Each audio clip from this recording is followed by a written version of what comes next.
Y de acuerdo a la Estrategia Nacional de Salud, el diagnóstico es claro: la salud dental es uno de los hábitos en que las personas tienen mayores problemas de acceso a alto costo y también de oportunidad. La pregunta es entonces ¿por qué el tratamiento a veces no sería una prioridad para muchos? Queremos conversar sobre este tema. Nos encontramos con el cirujano dentista, especialista en implantología bucomaxilofacial, Eduardo Ellis, a quien le damos la bienvenida. ¿Cómo está? Hola, ¿cómo estás?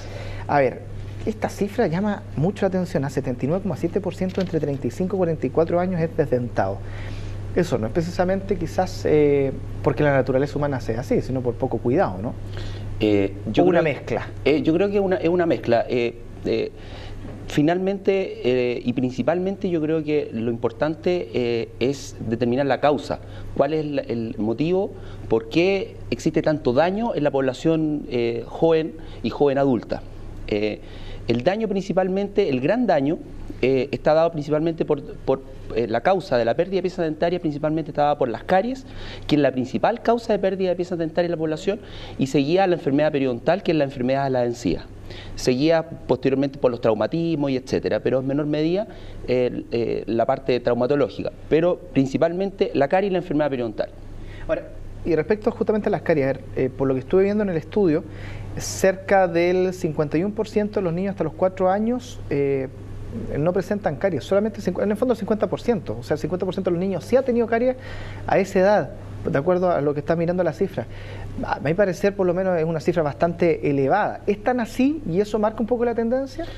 Marca la tendencia principalmente porque es netamente el origen de la carie y las enfermedades periodontales son enfermedades infecciosas crónicas, y el origen es principalmente el estilo de vida, hábitos higiénicos y posteriormente, o sea, las dos cosas, hábito higiénico, y lo más importante es el autocuidado y hábito higiénico y alimentación. Entonces, son dos grandes factores que producen estas enfermedades crónicas que son infecciosas. Son factores que contribuyen a eso. El autocuidado, o sea, en relación al control de placa, autohigiene, y posteriormente hábitos alimenticios. Y los hábitos alimenticios en relación al consumo de bebida gaseosa, golosina, etc. ¿Las bebidas gaseosas qué tanto daño provocan? ¿Es mito o realidad eso? Mucho daño porque normalmente las bebidas gaseosas son con azúcar refinada. No estamos hablando de las bebidas light. La azúcar refinada normalmente son las que son alimentos de por sí, por excelencia cariogénicos, o sea que en el fondo que contribuyen al mayor proceso de desmineralización dentaria. Ahora, es que eso es lo que iba a preguntar respecto al daño permanente que causan, por ejemplo, los niños, porque hablar de entre los que estén ya 35 o 44 años desdentados ya tiene que usar otro tipo de tratamiento, pero desde el punto de vista preventivo, a esta edad de los 2, 3, 4 hasta los, no sé, los niños en general, ¿qué tipo de alimentos son los que provocan mayor daño, aparte de las bebidas? Bebida gaseosa, golosina, principalmente. Y todo los azúcar, y todo en general, todo lo que sea azúcar refinado y alimentos retentivos. O sea, ¿Cuál serían los alimentos retentivos que retienen más placa bacteriana, galletas, todo el orden de los hidratos de carbono que tienen azúcar refinado y que son retentivos. O sea, por ejemplo, que se quedan entre medio de los dientes y que cuesta eliminar finalmente después del cepillado. Es muy importante o sea, en el fondo el control de placa permanente después de cada comida, en la mañana, a mediodía y en la noche. A eso ha ido en directa relación, me da la sensación, con la evolución social en términos de la entrada en comidas chatarra, de tener menos tiempo para comer, o no, o es un tema de cultura alimenticia que Chile ha ido cambiando este último tiempo, o lo ha tenido siempre. Yo creo que lo ha tenido siempre. Es netamente de un país en vía de desarrollo.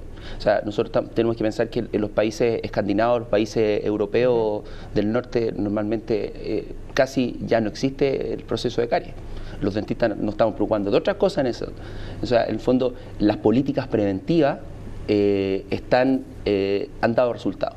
Ahora, hoy en día, en los últimos 10 años, las políticas de la salud pública en Chile se está enfocando a esos grupos más vulnerables de riesgo. O sea, menos está dando resultados. Lo que pasa es que hoy en día las políticas públicas que se están dando estos últimos 10 años son esencialmente preventivas, atacando el grupo más vulnerable.